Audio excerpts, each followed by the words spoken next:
Hello, everyone. My name is Carmen Soriano. I'm the Learning and Development Analyst for Staff Development and Professional Services, UC Davis Human Resources. I'll be serving as your moderator for this webinar today, and here in a few minutes I will be introducing our guest of honor.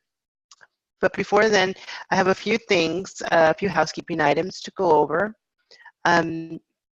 Welcome to the UC Davis Career Catalyst Lunchtime Series. We're a program designed for the UC Davis community to learn about topics related to career development.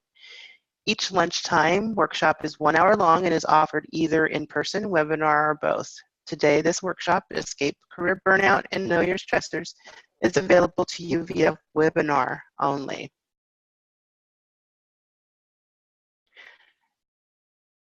So you know, all handouts, if applicable, will be posted in the chat room. And today we do not have handouts, but I would encourage you to use the chat room as your option to type a message to everyone or a host, or me as the host. Because all microphones and video are muted, I encourage you to use this chat room to communicate your questions, comments, or concerns. Our facilitator won't have access to the chat room. I will moderate and give signal that we have information from you to her, and I will share that information with her. During the webinar, we will post a feature called polls, where the facilitator is asking a question or questions and has given options to choose. We ask that you please take a moment to participate in those polls. Very soon thereafter, the polls will close and results will be displayed. At the end of the webinar, we will also post the last poll of the hour, which will be an evaluation poll. We also ask you to take a moment to complete this so that you can communicate your feedback to us.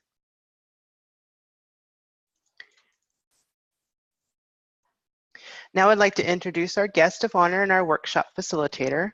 She's a professional certified coach and consultant with more than 25 years of experience. She works with all levels and organizations to increase communication, deepen relationships, and advance personal and professional development. She is on an advisory board member for the UC Davis Continuing and Professional Education.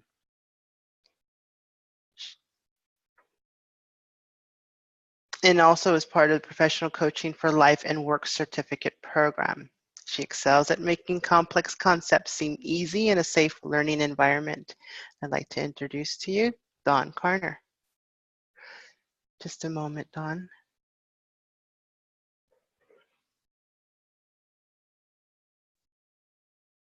Hey, how's everybody doing today on this rainy afternoon? I'm very happy to be with you today and to share this topic that, you know, as many years as I've been learning about stress and how it affects us and what it shows up for in our lives, I have to tell you, I can always learn something new. So I'm very happy to be here to share that with you.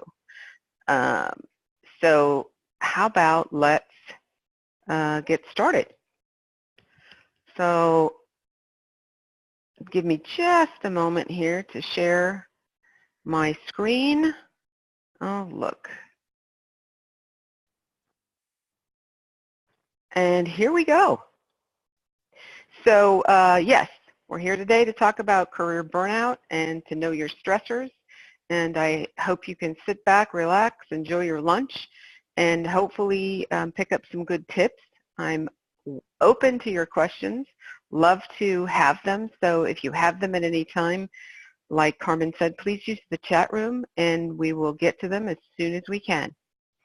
So stress, this poor little dude.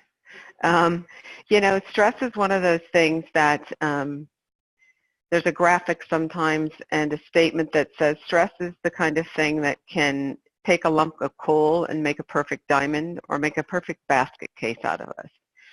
And so everybody has stress in their lives. And in fact, we need stress.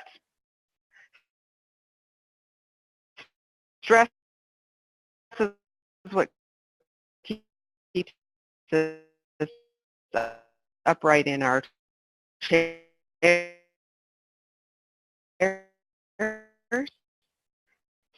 stress, business like that. And so stress is one of those things that we were actually built to have.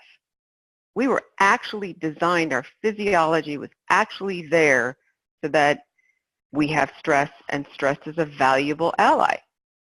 But, here's the big but, stress can become a bad thing. And so let's just learn a little bit about you and what you have going on. So Carmen has a poll that I've asked her to share with you. And so take a minute and read through the poll and go ahead and answer best of your ability. It's a multiple choice, and there's a couple of questions as part of this poll. So do your best to scroll down and answer all of those, and we'll just give you a minute to check everything that apply to you, and then we'll talk about what that really means.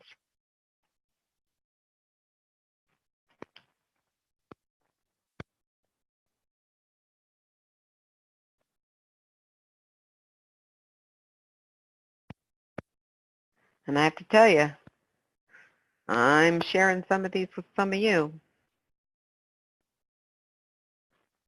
I clench my teeth. I don't think I grind them, but I clench them. Lots of insomnia. Lots of things that show up. How we doing over there, Carmen? Still steady answer. Awesome. So let me just be quiet for a moment and let you answer.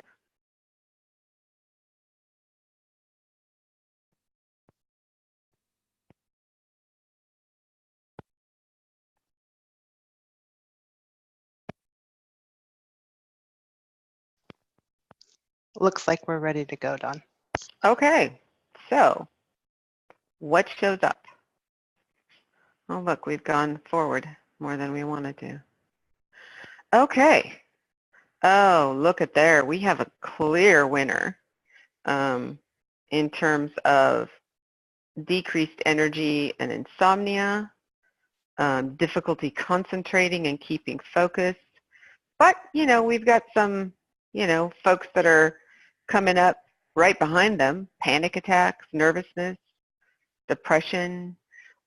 If you take a look at these results, every single one of the things that show up on here can be a sign that you have an overabundance of stress that's showing up. And the interesting thing about stress is it speaks to us in whispers. And if we're not paying attention to those whispers, it speaks a little louder. And so some of these things that you've identified as stress points for you all are your body's way of yelling at you, hey, what are you doing over there? Energy, insomnia, panic attacks, quick to anger or have frustration, clenching your jaw or having headaches regularly, depression, difficulty concentrating. And so what I really want to say to all of you is, unfortunately, you're not uncommon in the population of the United States, at least from what I'm aware of. We have a large amount of stress, and stress is coming from a lot of different areas.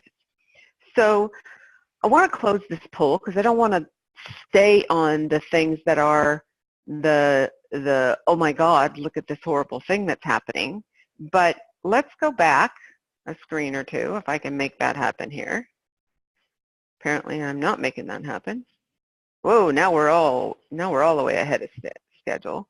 So hang on. Oh, look at there. Ha, I figured it out. It's the track wheel. And again, look, my stress went up.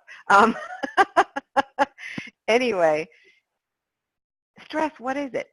Well, at its very center, I talked to you just briefly a little while ago about the fact that we're built to have stress, and stress is our ally. So it starts really in what we call our amygdala. Now, the amygdala, for a very basic print here, because anybody who has any knowledge of the brain, this is so basic, it's crazy.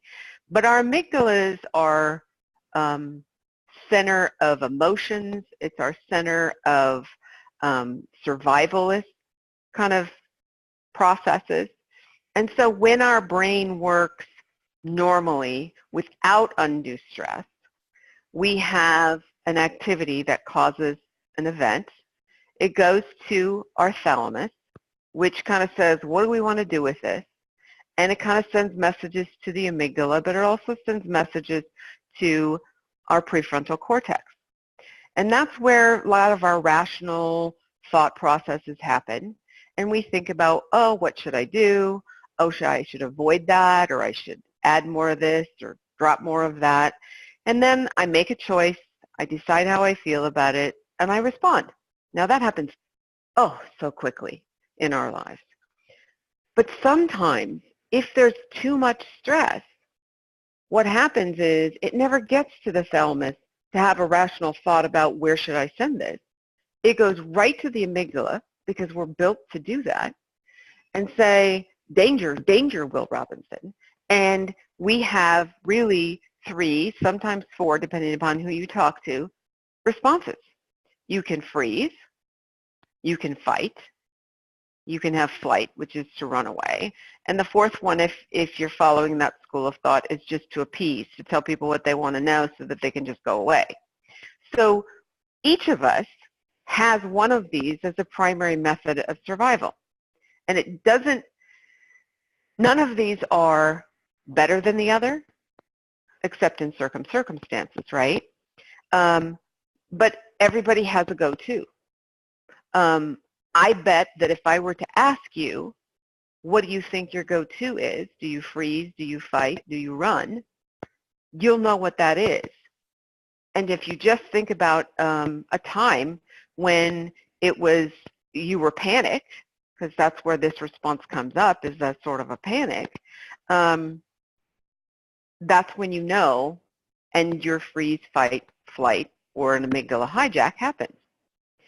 So interestingly enough, I need to point out that so far what I've read and what researchers are sharing is that the amygdala processes information at about 80,000 times faster than our prefrontal cortex. It's designed to be that fast, to go that fast, because it's about survival. It's about helping us to survive. And in most cases, it works really, really well. However, a lot of this response was great when we were out being hunter-gatherers and there was a threat, either somebody trying to take our stuff or a wild animal that was, you know, in the presence of us, and we had to survive and fix things. But we still have the same response today, even though we don't have usually wild animals chasing us or things trying to take things away from us. So stress is part of this. It's a very high level of stress that creates a hijack. And so what happens is if we have too much of stress, too much to get to that hijack, there's where it causes us a problem. But there's good stress. It keeps us alert. It keeps us focused. It gives us access to marry our rational thought processes with how we feel about things, which shows up as compassion and allows people to have a people response to a business decision. And maybe sometimes it shows up as butterflies before a big presentation or a big game if you play sports, or a big event. Let's say you have a presentation or an event you're hosting for your department. Those are all ways that we can have a good amount of stress, and it helps us. And so I would say when you think about your life and especially your work, do you have a good amount of good stress? Is that showing up for you?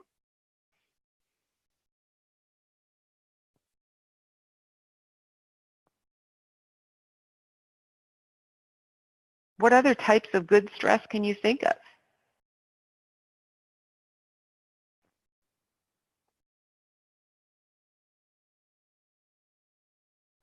Any thoughts, any information people are sharing in the chat?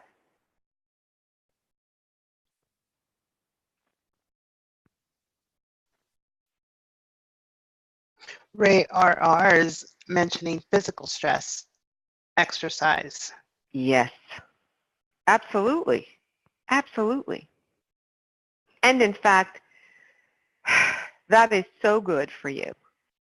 That's one of the things that people regularly have and do is some sort of physical activity to balance out the level of stress.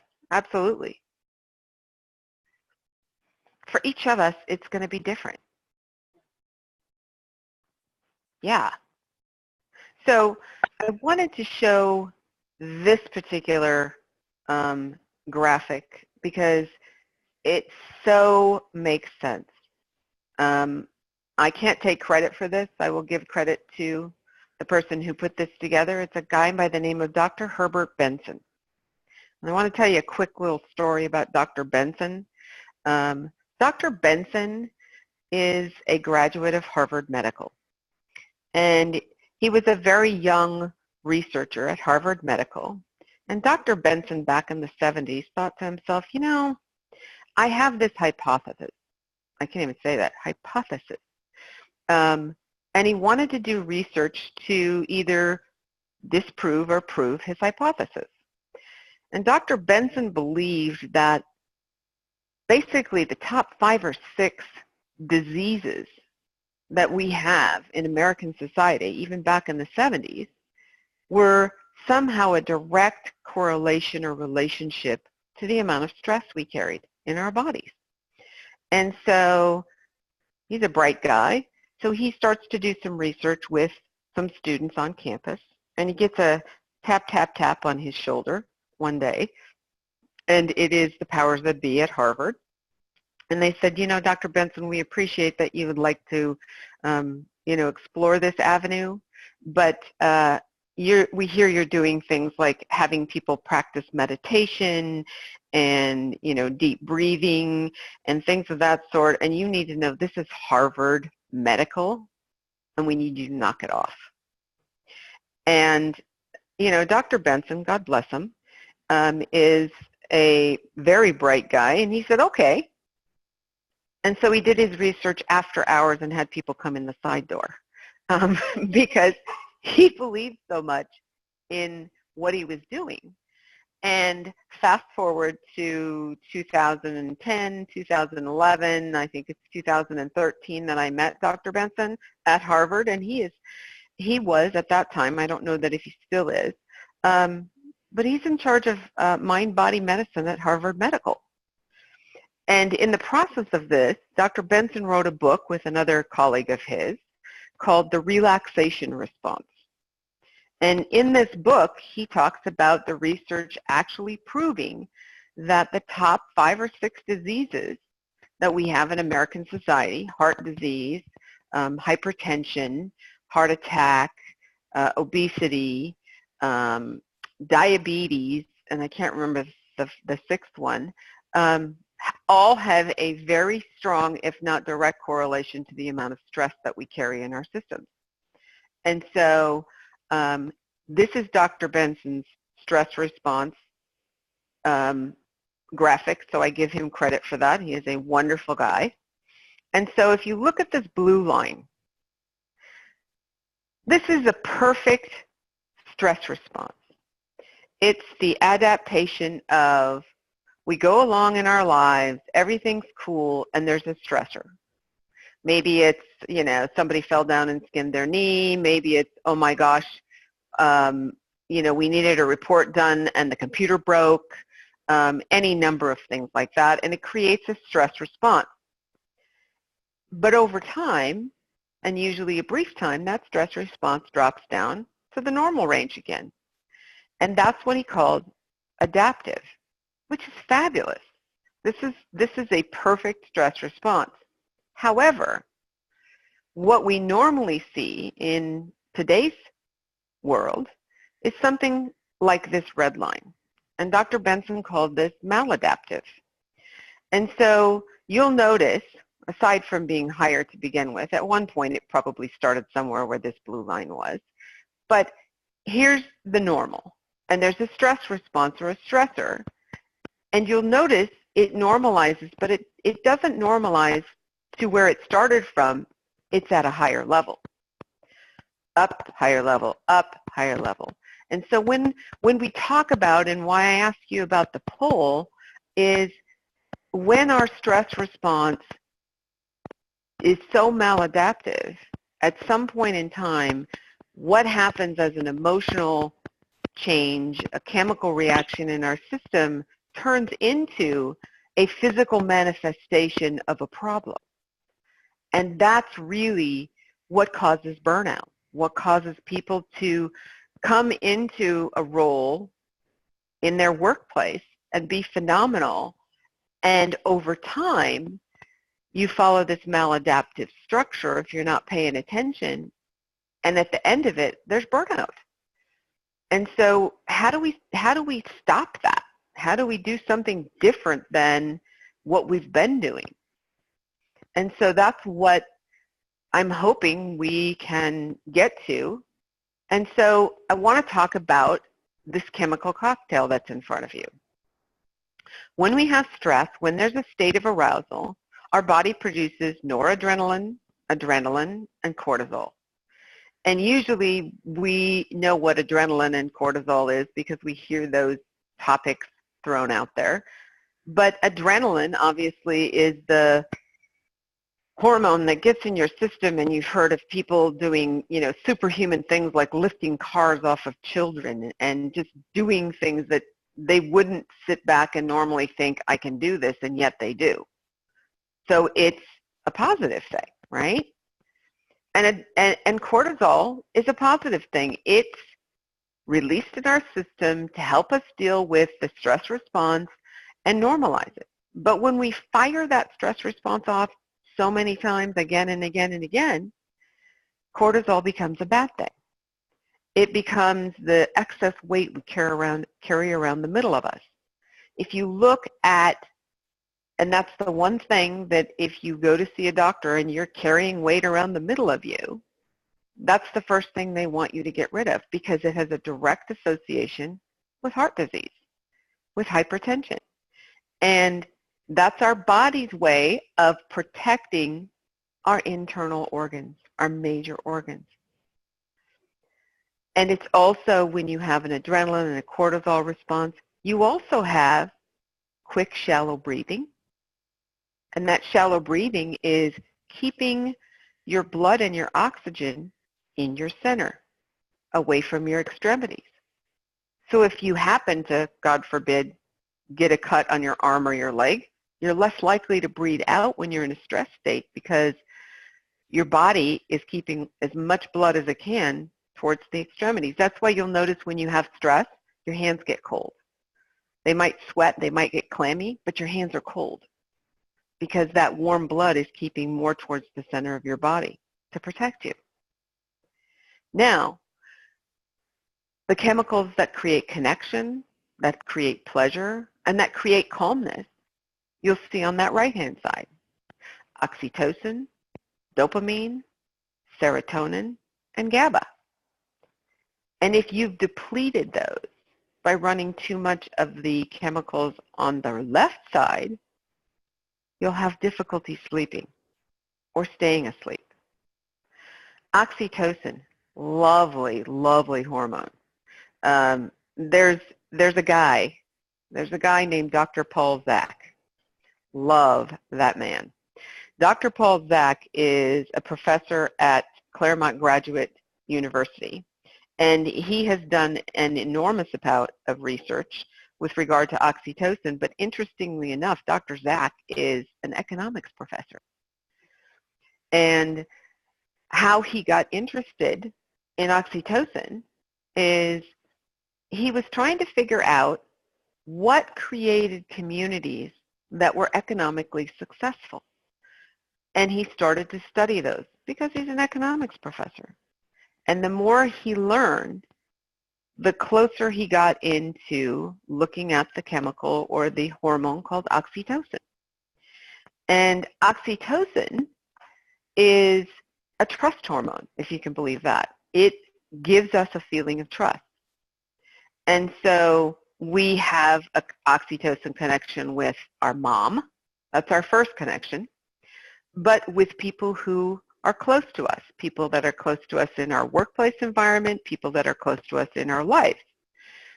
And the only way he said you can really get oxytocin regularly, because it doesn't have a long shelf life, doesn't have a long life in our system, is he said 8 hugs a day. He's got a great TED Talk on YouTube that I would encourage you, if you're interested, to go check out. He's also got a couple of books out. And he really is very focused on how oxytocin creates trust and connection. I bring these hormones, if you will, into this conversation about burnout and stress because they're what's either going to keep you sane and not burnt out and help you manage your stress, or they're going to be the undoing of you. And so I think it's always important to have a good amount of knowledge.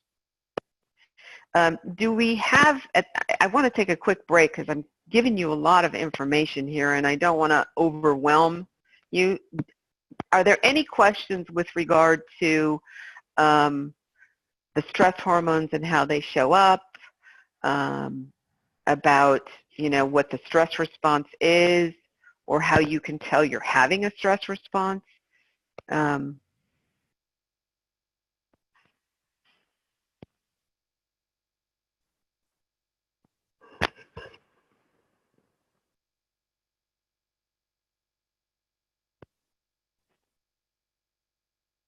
No questions coming up.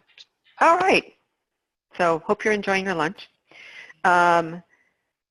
So I do have another poll, one that I'm interested in because I've talked to you already about stress. I've talked to you about some of the things that can be big stressors that can cause us physical manifestations and problems, and a little bit of how our system works.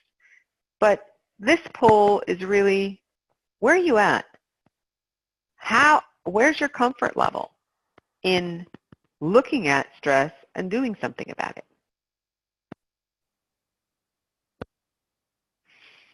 So I want you to rate your comfort level when you think about adding a stress-reducing process. And I'm not saying you don't all have one that you already do, but I'm interested to find out, where are you today? Are you excited and can't wait? Are you interested about it, but you're not sure? Does it sound good, or, wow, it's stressful thinking about how to make time? Or I just can't. I've got, you know, this, that, or the other thing. Or are you just overwhelmed? So I want to give you some time to say, where are you? And Dawn, while folks are filling in the poll, we have a question in chat. Sure. From CN Korea is asking, would like to know about a time frame to measure a personal stress response, quote, in the moment. Well, interestingly enough, there's a couple of things that are in play here.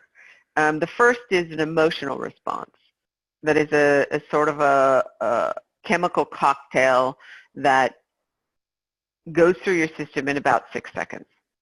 So if you think about fear or embarrassment or something like that, there is a short amount of time where that fires off and goes through, but if it re-triggers, it can show up and it'll be there longer, you know, 5 minutes, 10 minutes, whatever.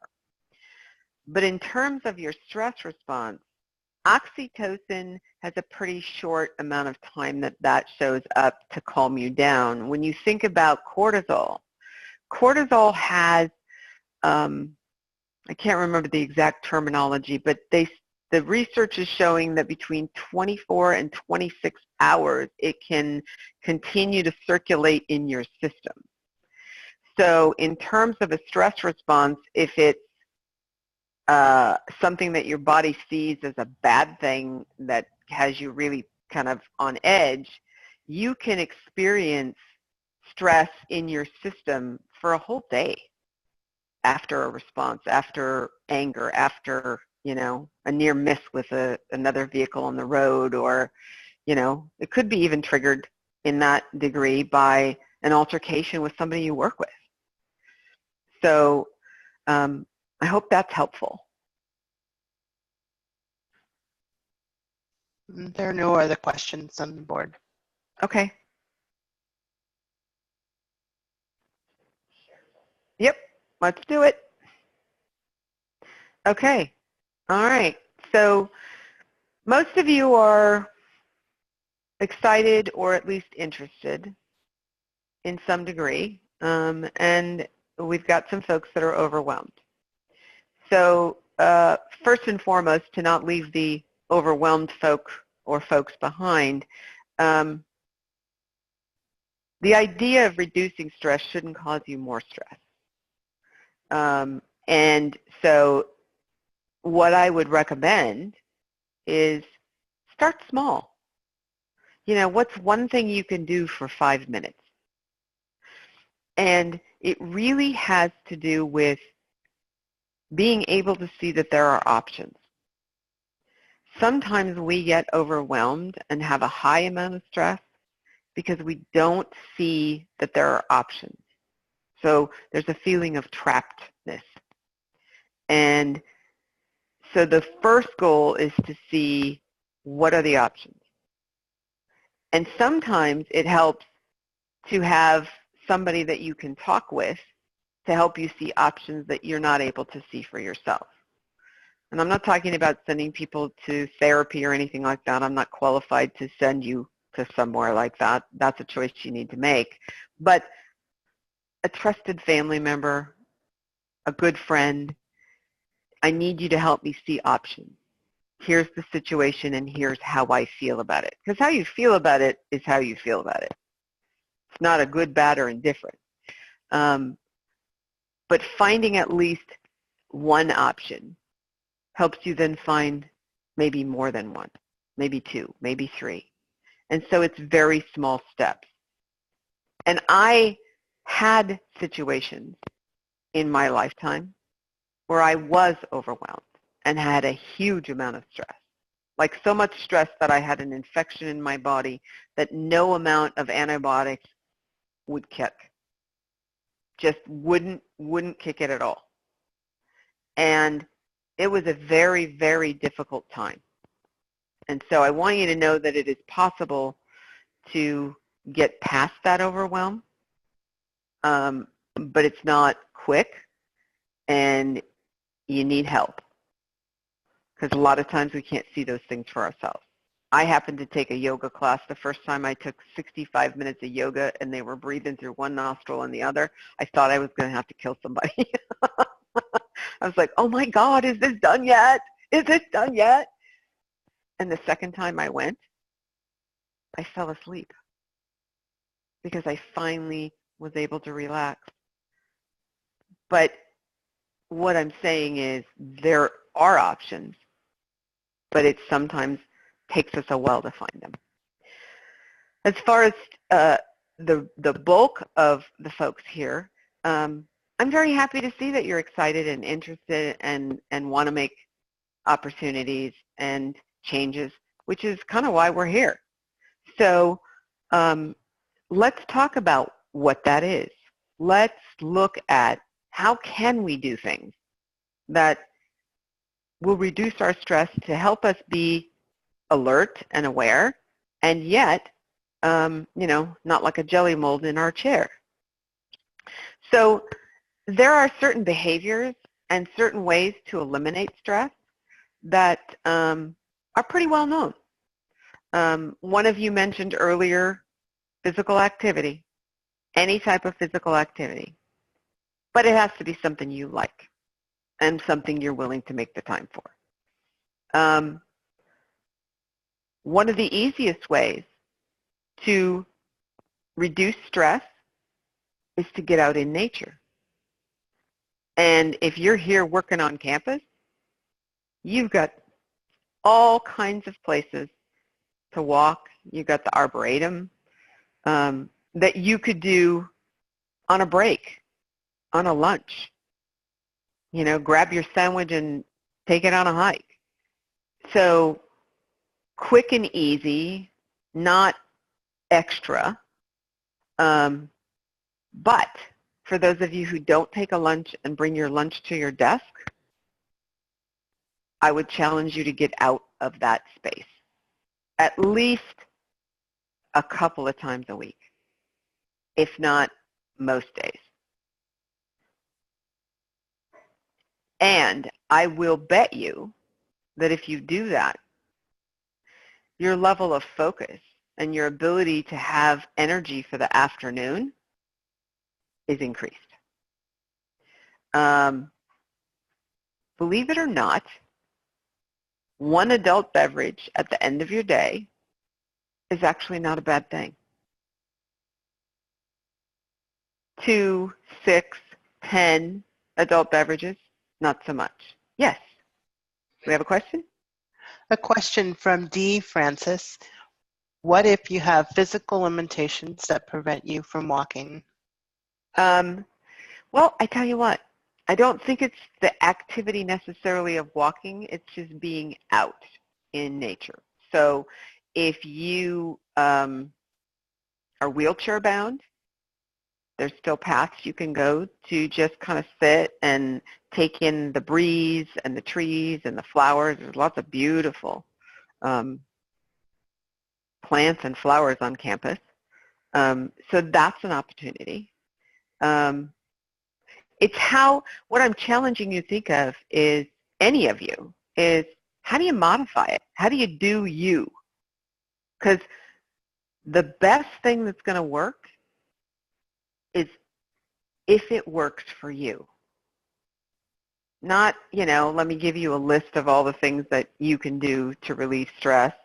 I'm sort of doing that a little bit, but it's not going to work unless it's specific to you. What are some of the other things that you've done to reduce stress?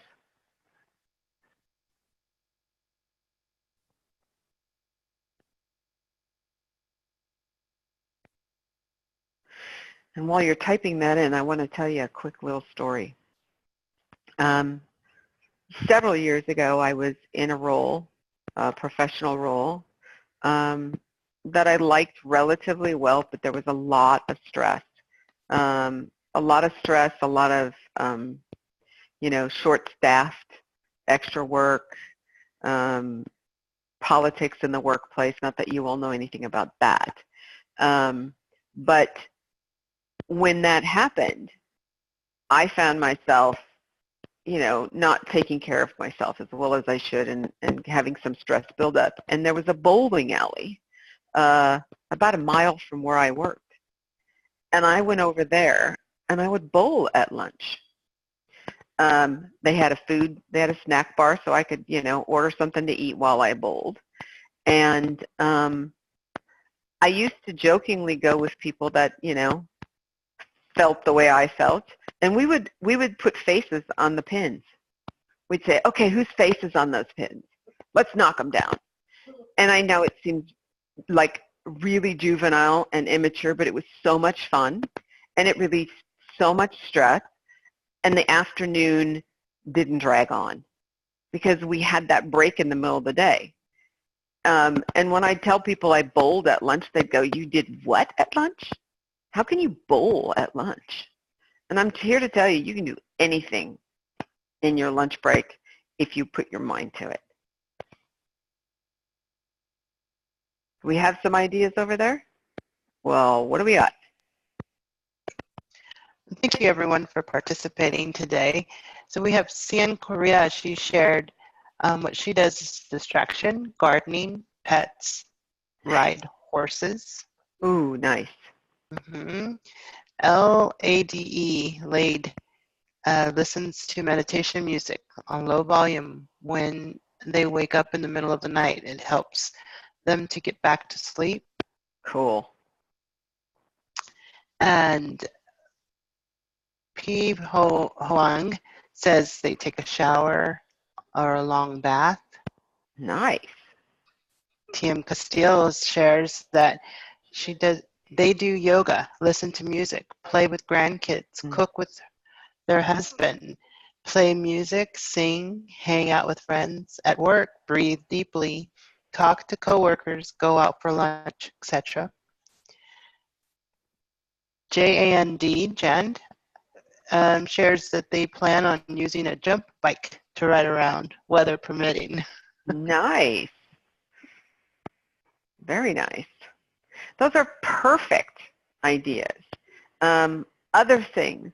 I mentioned Dr. Benson and his research, and I'm going to give you the cliff note to his book, The Relaxation Response. He has a technique. It's a breathing technique that you can do anywhere. Now, he says 10 minutes a day. So those of you who have tried meditation or do meditate know that it seems like a simple concept to just practice a breathing technique for 10 minutes a day until you actually try it. And if you're anything like me, you get about 15 seconds in, maybe 20, and your mind goes somewhere else, and then you try not to beat yourself up because you figured out your mind went somewhere else. But the technique is very basic. I've practiced it off and on for several years. I don't know that I've ever gotten to 10 minutes. His direction is that the reason he says 10 minutes a day is because if you practice this type of process 10 minutes a day regularly, you reduce and or eliminate pretty much the stress problems that go along with heart disease and diabetes and obesity and hypertension and all of those things. And it is this.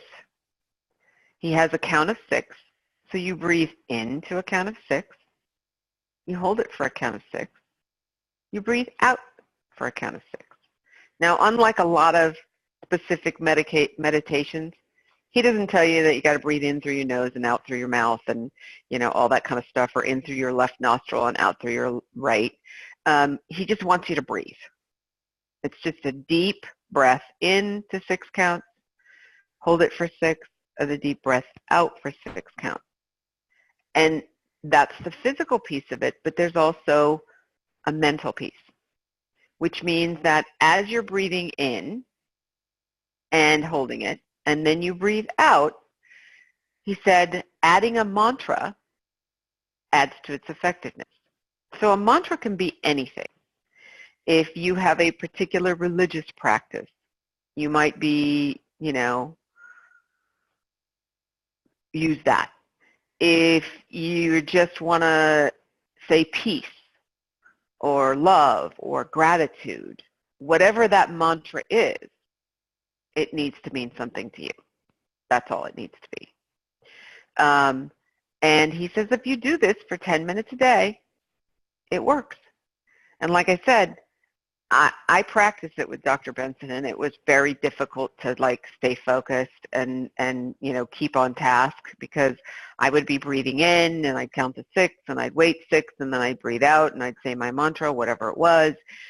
And then about 3 or 5 breaths in, I'd be thinking about what I needed to cook for dinner or what I needed to do next, or, you know, where did I need to go for this, that, or the other thing. And so your mind wanders. And so Dr. Benson said, I know your mind's going to wander. And so when your mind wanders, when you notice it, you go, huh, that's interesting, and then go right back to breathing and doing your mantra. Because what his research kind of teased out is that if you stop to berate yourself, which is what we sometimes do, oh, that was stupid, why can't you focus, it's only 6 seconds, blah, blah, blah, you get all twisted up and you create stress, which is what you're doing the mantra and the breathing to get rid of. So it's counterproductive. So that's a technique that if you want to give it a shot, do it. It's pretty easy. There are, one of you mentioned that you listen to meditation music when you wake up in the middle of the night. Wonderful. I found a particular meditation tape that I've used for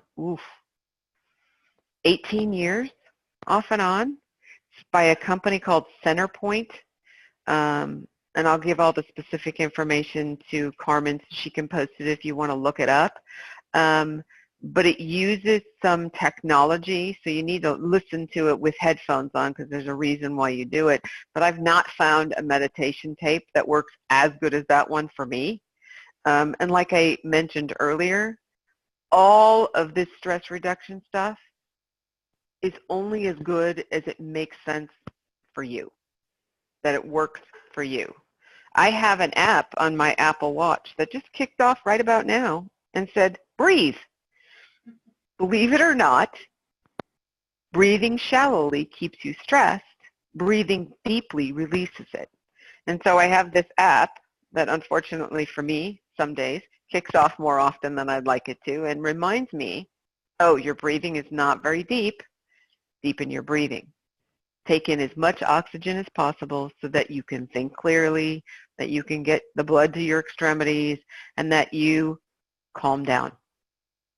And so activities, animals, lots of research that if you have pets, whether they be dogs or cats or, guinea pigs or whatever, people with pets are less stressed and live longer.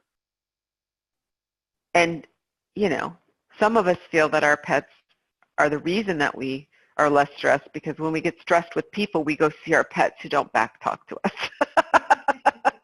They don't give us any guff. They just kind of hang out and they're happy we're there. Well, most cats think so. I don't know. We've had cats that are not very friendly and other cats that are. I don't know.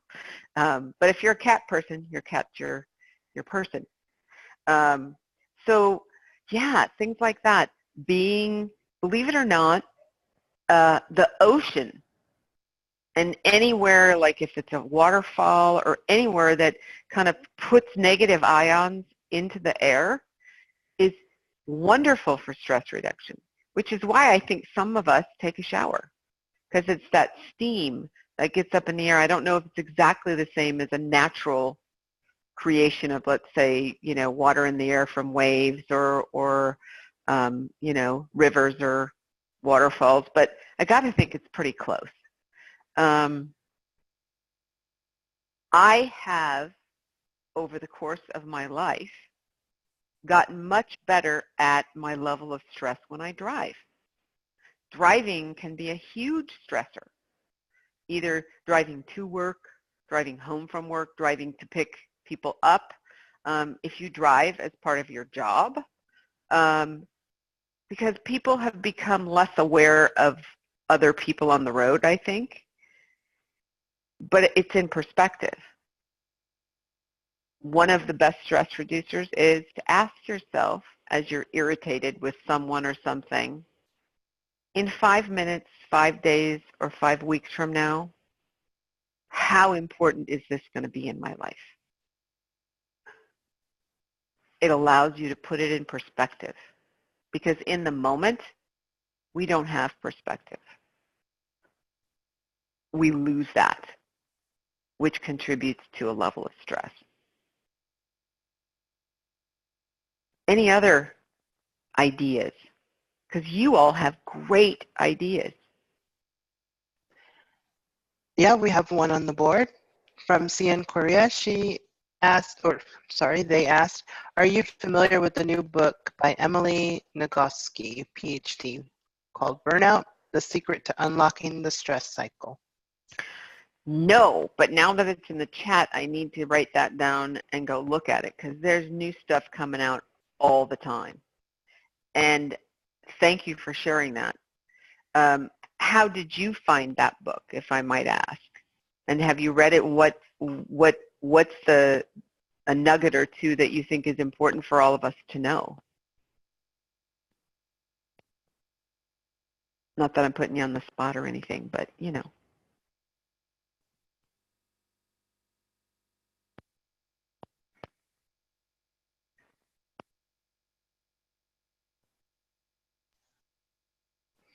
Cian Korea says NPR.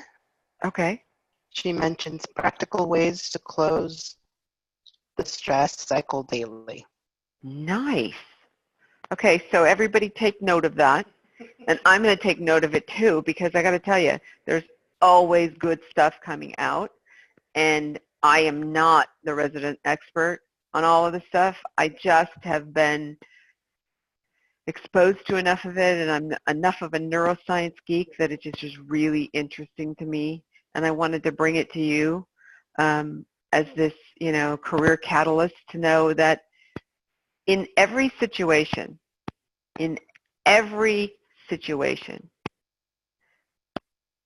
stress can make a boogeyman out of a bump on the road and can cloud our ability to see what we need to see in order to make the decisions we want to make. Now, with this caveat, if you are to the point where you're so burnt out in whatever it is, your career or your workplace, you will have to take some downtime and regroup in order to be able to see what your options are, what's available, what your choices are, and to begin to eliminate stress. And I can tell you that it is not an easy place to be, because when you're there, in order to make the change you need to make, you also need to acknowledge that you have contributed to that stress point in some way, shape, or form. I mentioned earlier about the infection that I couldn't get rid of. Part of my catalyst, if you will, for making the changes I needed to make was me whining to a coworker after work about, I've got so much work to do, and I'm, working all the time, and I go home and I take care of my family, and after they go to bed, then I work at home until 2 or 3 or 4 o'clock in the morning and decide whether or not I'm going to bed, and then I do it all over again the next day, and I just keep getting more work. I don't know why. And God bless this person, or just, bless this person in general. She said to me, well, you realize that every time somebody brings you, and especially your management brings you, something else to do, you say yes. You need to learn to say no. Because while you're saying yes, and they know that you will do whatever it takes to complete the task, why would they go to somebody else? Why would they give it to someone else? And meanwhile, you're turning into a big puddle of mush. And she was right. And it was a hard thing for me to hear. Because as long as I said yes, because I was a people pleaser, I was going to continue to get more and more work to do. And it was taking a toll on me, not just psychologically, but emotionally and physically. And maybe I couldn't hear that until that day, I don't know. But once I heard it, I couldn't unhear it. And so know that, and I don't want to cause you more stress by this, but there is an ownership that you have in the level of stress that you carry that you need to pay attention to, so that you can choose, that you can make choices about what you want and how you want to move through your life. There's lots of stuff that's out of our control, lots of stuff that can cause stress. And so one of the other things that I think is huge is to know, what do you really have control of? And I hate to say this, and yet I need to. There's very little each of us has complete control over. And then there's all kinds of stuff out there but close to us that we have the ability to influence in one way or another. And a lot of stress is caused by us thinking we can control things that are in that influence circle. And so maybe the first step is to look at what do I control versus what do I think I'm controlling, but it's really an influence. And with that, I want to thank you. I want to open it up if you have any more questions, and honor your time by not yakking and yakking and yakking and you're done. So any questions about any of this or anything that has come to mind, I'm willing to do my best to answer them.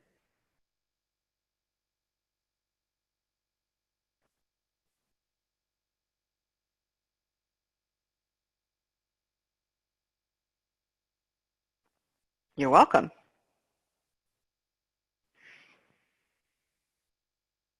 You're welcome. And you know, if you don't have questions, I do have to tell you, I'm giving you the 6-minute gift of time here. I know it's a small gift, but you know, it's 6 minutes, right? That's 60% of the relaxation response time to breathe and say your mantra.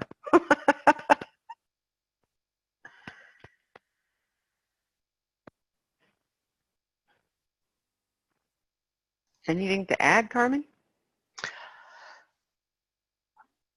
I saw that C in Korea, she mentioned about one of the daily reduction of stress or unlocking the stress cycle, and she indicated one of those was to ask someone or get a hug for 20 seconds. And I liked how she shared that and how that has worked in my life. I think that I have a 20-year-old daughter, and when she gets stressed, all I can offer is a hug, and I'm glad to see that I had just unlocked that stress cycle for her. So, and we do that with one another. She offers me hugs when she sees I'm kind of stressed out. So I'm glad to see that that's something that we can all do with one another, I'm guessing. So I'll do the HR disclaimer here. You need to ask the person Ask if it's okay if you give them a hug. Otherwise, it can be misinterpreted, and then we got other issues. Right. But I'm a big hugger. I am, in fact, when I met Dr. Zach at a conference and we were talking about oxytocin, and I explained to him that in my workplace, my vice president was always asking me when I would go to conferences and stuff, and how many hugs have you gotten today? Because he's a little jealous of me. And Dr. Zach said, sometime I would like to take your blood. He takes people's blood to measure their oxytocin level. He said, because I think you're a person who might carry more oxytocin than the average person. And I went, oh, okay. And I've never let him take my blood, but it would be an interesting experiment, I suppose.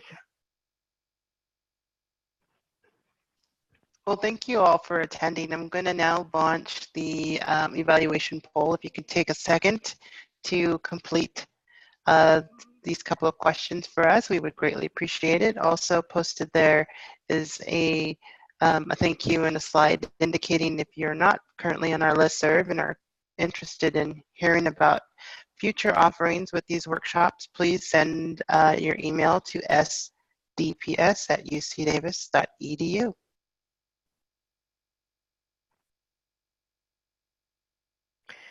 And I just want to say thank you very much for inviting me into your day for about an hour to share information about burnout and stress and good stress and bad stress, and hope you've picked up some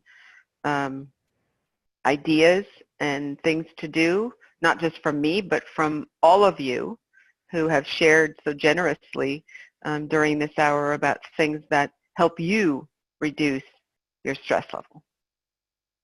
So thank you very much.